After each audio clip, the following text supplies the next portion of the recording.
வணக்கம். நான் பார்த்தே சமைத்தேன் அன்னபூர்ணி. இன்றைக்கி சமையல் வந்து டொமேட்டோ பருப்பு தான்.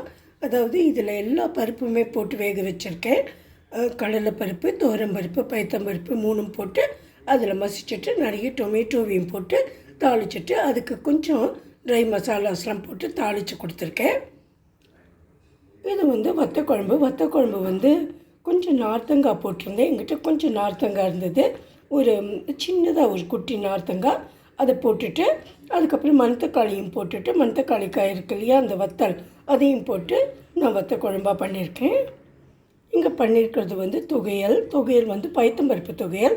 பயத்தம்பருப்பை நல்லா வறுத்துன்ட்டு அதில் இத்தனை மிளகு, உப்பு, புளி, பெருங்காயம், ஒரே ஒரு வத்த மிளகா, சேப்பு மிளகா இதெல்லாம் போட்டு வறுத்துன்ட்டு அதுக்கப்புறம் நல்லா ஒரு தேங்காய் மூடியில் ஒரு தேங்காய் மூடி பூராவுமே போட்டு அரைச்சிருக்கேன்.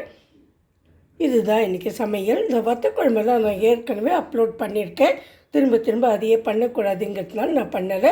ஆனால் சமையலை மாத்திரம் காமிக்கிறேன். சாப்பிட்ற சமயத்தை ரெண்டு அப்பளத்தையோ நான் சுட்டுப்பேன். இதுதான் இன்றைக்கி சமையல். Have a great day. Thank you friends. If you like this video please subscribe to my channel. Thanks a lot. Have a great day. Thank you.